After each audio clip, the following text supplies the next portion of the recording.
Now that is from Benjamin Buckley. Yeah, this is from Benjamin Buckley. Let me read out what he said. Yeah. So this was, again, Benjamin Buckley, thank you. But he said that there is a video posted from Kalinsky about YouTube's new algorithm intentionally screwing independent media.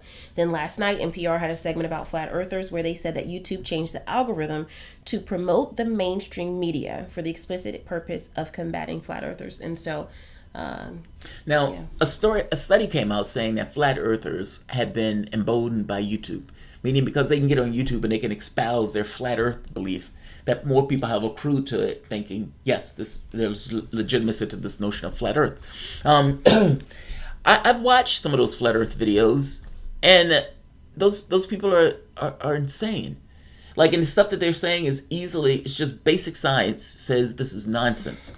However, if you don't know the basics of it and you're watching it, I can foresee a person looking at this thinking that maybe these people are in the absence of anything else. And if you see like a list of videos where it's going one flat earth video after the next, and you have 30 flat earth videos I have seen people make really, really, really good arguments and sound very intelligent, and talking about the dumbest lie. You know what I mean? Like, it's like NASA's a lie, the moon landing is a lie, oh my gosh, the Earth being round is a lie. Did you know that this was reported? Did these stats say, you know what I mean? Like, people might watch that and they don't know any better, then they're like, oh my gosh, maybe there's some truth to this flat earther thing. I mean, just the fact that it's on a megaphone gives it, like, somebody has a platform. I mean, this guy has a show. Look, he's got 5,000 subscribers. Now, but it's maybe a secondary question on whether or not you should deplatform the videos, especially when you get to the point of that deplatforming is affecting other content like independent media.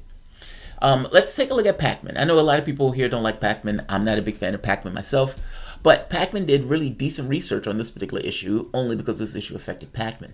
When it was affecting Door and affecting people like me, I don't think Pakman gave a shit. But it's hitting his business. It's hitting him, and he even says in the video it's hitting his pockets. Just really quick, I wrote this down because I thought this was interesting. So pay attention, because he's going to say that his numbers dropped. He lost 3 million non-subscriber views a month. And so I complain and I worry a ton about my videos. Like, because I'm like, and she would know it before this even came out, before the videos even came out. I'm like, my views are down. Why are my views this low?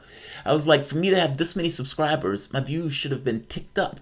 And it becomes, okay, what do I need to do to take my video up? Do I need the production quality? Do I need to cut down the time on the videos? Do I need to add better script? It's like you go into all of these things of, how do I make this better? Because ultimately, this is your business. It's this little thing of yours that you're trying to kind of expand and grow and make better and get bigger. And when it doesn't do that at a rate where you think it should, especially when you think some of the videos are actually damn good videos, it bothers you. Like, it's like, God, what am I doing wrong in this? And you find out that it might not be you doing anything wrong at all. It's the way that Google has changed its algorithm to demonetize shows like this. And by the way, the demonetization even goes into the way it immediately demonetizes the video, even if it's on the innate. Wife did a video on Sudan. They demonetized that video and they confirmed that demonetization with a manual review. There are videos that I would do on Assange that would get demonetized. There are videos, like, it can run the gambit on pretty much anything. I did a video last week on our patron appreciation episode. There was nothing volatile in that episode at all. Demonetized. And when you cut it out, it allows certain things depending on the title of the video and so forth.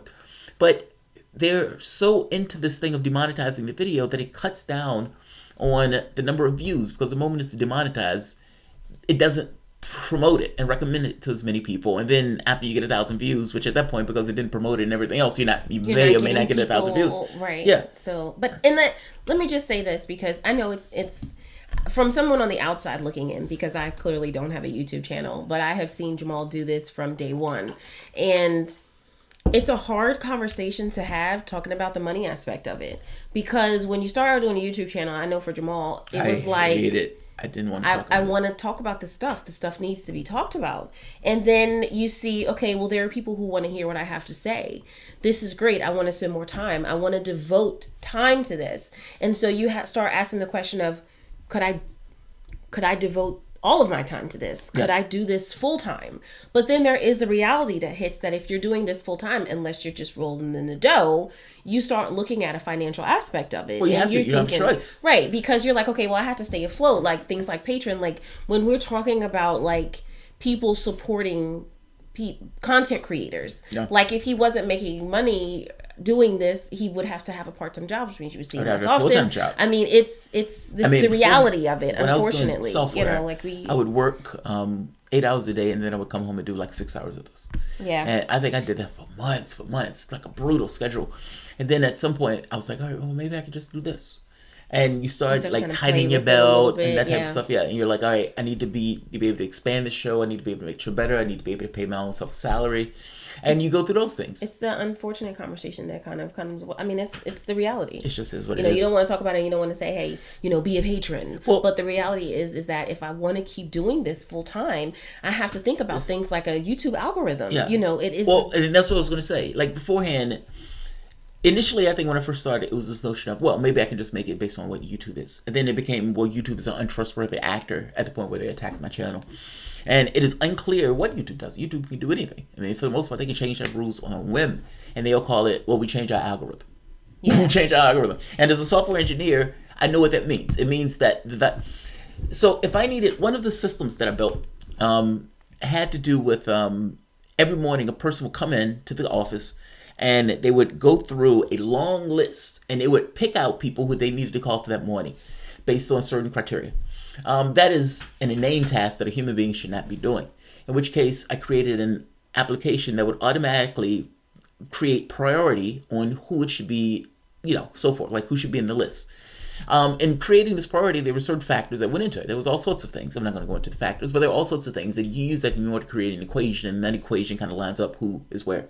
Well, the equation changes, the lineup changes. Just as a basic thing, if the value systems or the value numbers that I give to various items, the moment that changes, who shows up in that lineup changes. Bam, on a whim, instantly, the moment that the search is done. Yeah. Meaning that whatever the value system that they change with that algorithm, the videos that are going to show are going to be different. And if they want videos that are like more mainstream media news, the only thing you need to do is give that a higher priority. Something. Just change the number. If that number needs to be 10 and independent media needs to be, let's say, 4, and I can put a tag on independent media versus mainstream sources, then it immediately is going to go up, and the other sources are going to go down. It's going to be immediate overnight. Like instant. Like when there were times where we had to tweak our algorithm in order to make sure that certain things that should have had higher priority show up in the list. And it's not something that takes a week. It's something that happens the moment that you change a factor. Okay, this number is 6. Now I'm changing this number to 10. It's going to show up higher. I'm going to give this a coefficient. So I'm going to multiply this number by 5 as opposed to multiplying it by 2. Like, you set almost like a logistical value to various factors that are analog. And, that might be, is it a mainstream media source? That might be reliability. That might be previous copyright strikes. There could be all sorts of stuff that you can put into it. You can have 10, 20, 30 different factors. But depending on how you tag certain videos and the way you change your algorithm, it is going to directly impact what shows up in the search results. Let's see what that. And what Pakman is showing here is it's a really good exactly breakdown. that. Yeah, Pakman does a really good job here. So let's hear Pakman. I have been suspecting for months and have been telling you for weeks. They have rewired their algorithm and are almost completely stopping recommendations of independent news and politics channels like this one, like Sam Cedars' Majority Report, Kyle Kulinski's Secular Talk, and are instead recommending people watch instead CNN's YouTube channel, Fox News' YouTube channel, MSNBC's, and other legacy corporate media channels. Now, I don't want to redo the whole story because there's so much new data that I have for you today. And again, I could get destroyed by YouTube for doing this, but I have to tell you because what's going on and what we've uncovered is absolutely stunning. Just to refresh a little bit, our channel has been getting fewer and fewer views from YouTube's recommended video algorithm. When you watch videos on YouTube, YouTube suggests other things to watch alongside or below the video. The idea is to keep you watching as long as possible. Okay. We used to get a lot of recommended video views from YouTube's algorithm. I told you previously, I estimated that we had lost about 2 million views per month from this algorithm, recommending our videos more and more infrequently. That was a massive underestimate. Again, this goes into this notion, at least the pretext, what YouTube is using as a pretext. And I want to talk about that. But what they're saying is when we put, running in the sun with no shirt on as a way of dealing with asthma videos, and there are 10 people who are video after video after video are running in the sun saying that this cures asthma, well, it makes it look like there's a community out there. It makes it look like this argument is legit. And we want to stop these videos from showing up back to back to back to back to back like this because it makes it seem like a crowd. Look, this is not insane, by the way. There's research. So if I can't think of it, it's the Scott something test. If you have, let's say, one of the experiments, you would have one guy in a room. That one guy is not in on it. He's experimented. He's a person that's being experimented. He's the not the control group, the experimental group. He's the variable. And you have 9 other people in that room that are in on it. And they show you a list, and they say which line is longer. And it is clear as day that A is the longest line. And if you had other people saying that, let's say the answer was C, the person often, by 40% selects C. Selects A. They would say A is the longest line, even though they know that that's not the longest line. I'm saying this backwards, but if A is the longest line, everybody knows that A is the longest line, but everybody says C. That guy often, by 40% will say C. Even though he knows it's not the longest line. He will conceptually know it. He will even say to himself, what's wrong with these people? Clearly A is longer. But he would say, maybe they know something I don't. Right. And he would go along with it. Right. So if you show a flat earth video and then another, and another, and another, and another, it makes it seem like there's a community of people who believe this and that the argument is legit. Republicans use this. People use this when they're arguing. They would say something utterly ludicrous. Well, we're trying to protect Social Security by cutting it. That's what we're going to do. We're the party that believes in Social Security, the Republican Party, because we're going to cut it. And they're like, that's utterly ludicrous. That's obscene. That's nonsense. But because somebody is making the argument, it comes across as if there's an argument to be made. This is the same thing with the flat earth stuff. So Google is stuck with a situation. I look at this through the lens of a software engineer. Somebody says, how do you stop flat earthers? We know that flat earthers is bullshit. How do you stop it? Well, okay, let's tag the video. Okay, well, how do you tag the video without tagging other videos? Okay, well, we're going to call this particular video not a good source or not a mainstream source. And so in this case, the mainstream becomes the definitive thing about, it depends on how they... So they got to change, They change it. However, if you're doing this where you are adversely affecting other sources, then the question becomes, are you doing this to adversely affect those other sources as opposed to the flat earth source? And can you delineate a flat earth video from a Pakman video? Like, these are not the easiest questions as a software engineer. These are not the easiest questions to try to tackle, because if I'm not a lefty in the sense, how do I tag his video? I don't know anything about Pakman. Pakman may not exist to me other than just a video among videos.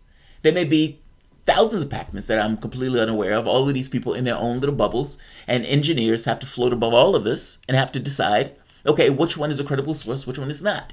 And if you don't know who Pakman is, you have no idea whether he's a credible source in comparison to a flat earther. I know it sounds like I'm defending YouTube. I'm not. No, I get it. This is purely just the thing from an engineering standpoint. It becomes, how do you solve this issue? Right. But how it's being approached should not wreck lives, which is what they're doing. Garden Gnome says, I understand Pakman has been affected by YouTube, but he's also losing viewers because they are rejecting his content. That too. He says tons and tons of trolls in his comments. Yeah. That too. So don't misunderstand me. That too. Like, people might be sick of his content. But part of that is also, I think, the algorithm. Yeah. And the fact that I'm seeing it and other channels. That's what I was gonna say, because you've noticed, like I said, it's something that you have to pay attention to. Well, you have to pay attention to views. Otherwise, why are you doing it? Right. You're doing it to get your point. But you're looking at it, and I've noticed that over the last month, you're like, I don't know what the hell is going on. I'm not getting the same. Like, your averages have just gone down. They've gone down. And so I know that flat earthers is one thing, but you're talking about just applying some kind of algorithm that is, and I don't know if you're going to play the rest of the video, that is specifically moving recommendations from independent small news channels to mainstream media, and by the way, channels like YouTube and CNN and MSNBC. Fox on YouTube. If they wanted to see those sources, they could just go onto those channels. Who the hell is signing on to YouTube with, you know what I mean? Like, I suppose people sign on to YouTube to see those sources. I guess my point is the recommendation thing. They're trying to fix the recommendation thing in that sense. Yeah. And this is, look, and I got to be honest, I've argued early on that this stuff is being used as a pretext to attack channels that they believe was instrumental in getting Donald Trump elected. And they believe that YouTube, Twitter, Facebook, social media has been somewhat of an uncontrolled source. That this hasn't been something that they can get a handle on, because they can't get a handle on it. They've found trying to find ways to attack it, to destroy it, to curtail it. And this has been the way that they've been trying to do it. It's like, all right, well, we have control of mainstream media. Let's just send people to mainstream media. Yeah. I mean, So let's see. He breaks it down. Yeah. It's a disturbing new metric I looked at. On YouTube, some of the people watching our videos, like anybody else's, some of the people are subscribers and some aren't, okay? Of course, you don't have to be a subscriber to a YouTube channel to watch the videos on that channel. We have lost millions of non-subscriber views per month over the last several months. And non-subscriber views are determined by YouTube's algorithm, okay? This graphic we're putting up on the screen is disgusting. The numbers of views from subscribers has slowly trickled up, which makes sense. As we gain subscribers over time, we get a few more views from subscribers over time. That's the blue line on the bottom. It's a slow uptick. The red line is non-subscriber views. This is determined wholly, totally by the YouTube algorithm. 8 million non-subscriber views in December, just a straight line decline down to under 5 million in June. A shortfall not of 2 million views a month, as I thought, but of 3 million views per month. Most channels don't even get 3 million views ever. Even most active YouTube channels don't get 3 million views per year, never mind per month. And our shortfall from the decline of only non-subscriber views is more than 3 million views per month. It's a lot of money for us, I'm not gonna lie. Now, lots of people wrote in and said, David, okay, you're losing views from the algorithm, but who is gaining them? If you really are right about this, the YouTube audience continues to grow. If you're losing views from the recommended video algorithm, someone must be gaining those views. And that is exactly right. And I spent the weekend researching this, and I am now ready to tell you exactly who is gaining. And it's all corporate channels. You are likely going to be disgusted by this, but maybe not surprised. A guy named Mark Ledwich put together a tool from publicly available recommendation data where you can look at the percentages of recommendations within news and politics to different channels. Let's put this first image up on the screen. What you will notice, and I'll describe it to people who aren't watching, is that on May 1st, something very specific happened. The David Pakman Show, Kyle Kulinski, Sam Cedar. Now, I'm even including Steven Crowder here because I want to show you that this does not appear to be politically biased. All of the recommended views as a percentage of those days' news and politics recommendations dropped off a cliff, while at the exact same time, the recommended views for CNN's YouTube channel and MSNBC's and Fox News's increased. If you look before May 1st, channels like mine and others were getting somewhere in the range of 1 to 3% of the recommended views in news and politics from this broader list of some of the largest news and politics channels. On May 1st, those numbers crashed, and they went from between 1 and 3% to between 0.03% and 0.5%. Now, you might think, well, those are all small numbers, 1 to 3% down to 0.03 to 0.5%. That's not a big difference. Understand that this is a pool of, it's either hundreds of millions or billions of total views. If I am getting 0.1% of the recommendations, and before I was getting 1.5%, that is a decline of greater than 90%, okay? On the same day, early May of this year, CNN, MSNBC, and Fox went from getting, in the case of Fox News' YouTube channel, 5 to 8% of the recommended views, all the way to 12 to 18%. That's a 50% increase of recommended views for Fox's YouTube channel. That's astonishing. Like, again, not surprising, just astonishing. Because he's losing, if he's losing that many people, all of that is literally profit.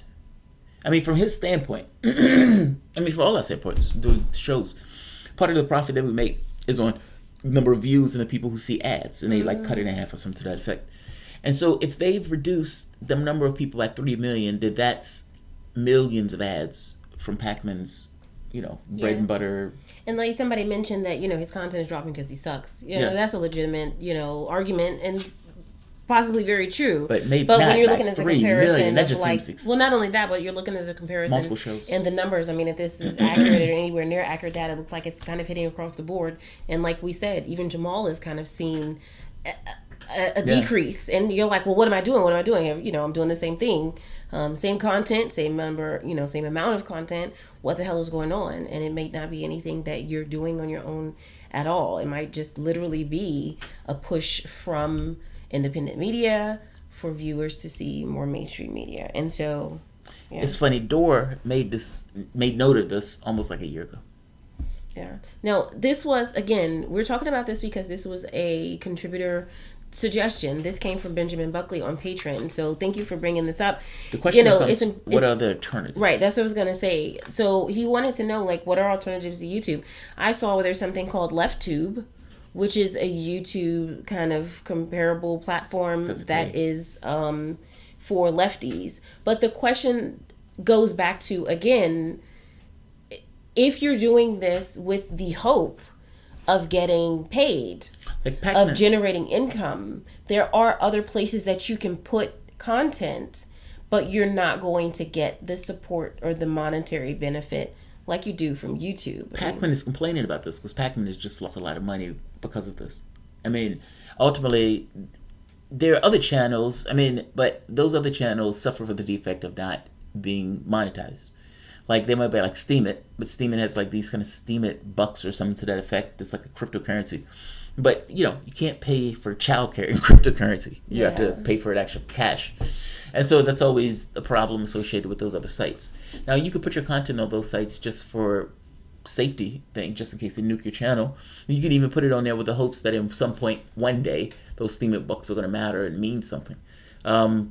But if you, if you have the luxury of saying, I don't care about money whatsoever, I am sound based off of whatever your revenue stream is, and all you care about is putting out content, and you don't even care about generating income, then yes, there are other places that you can put your content.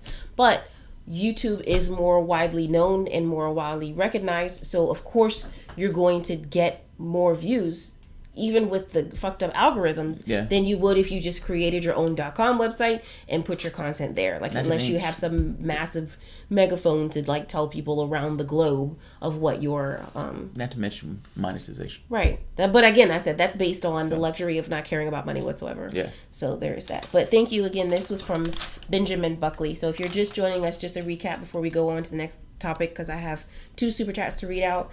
We are in the middle of contributor appreciation. We did like a 25 introduction where we talked about weird shit like Area 51 and welcomed everybody while they came on. Did a couple of updates, and so we're moving right along the stream. So let's go back up. There's a lot of conversation on this. But before we jumped into this topic, Beer Farts 68. Thank you for the super chat. I love that weird shit comes up and I have to read it out loud. But Beer Farts 68, thank you. He says, word of the day, hypocrisy. Hypocrisy. When UK elites defend UK media in publishing leaked emails from UK ambassador to Washington, D.C. with derogatory remarks about Trump, yet lock up Assange for doing the same. Yeah, good point. Yeah. They took no issue publishing that data on Trump. You know what they're talking about, right? Where a UK ambassador was essentially, he had was giving a slew of rants against Trump. They just called him incompetent, saying they didn't know what they were doing for foreign policy. I know what you're talking about. Yeah. And it hits the press. Somebody releases that information, hits the thing, and nobody cares that it was released. Yeah. It's just, oh my God, Boris Johnson didn't back him. Didn't back the guy from his own country. That's another conversation in and of itself. The race between Boris Johnson and Jeremy Hunt. Mm-hmm. They are in the final things about who's going to be the Prime Minister of the UK.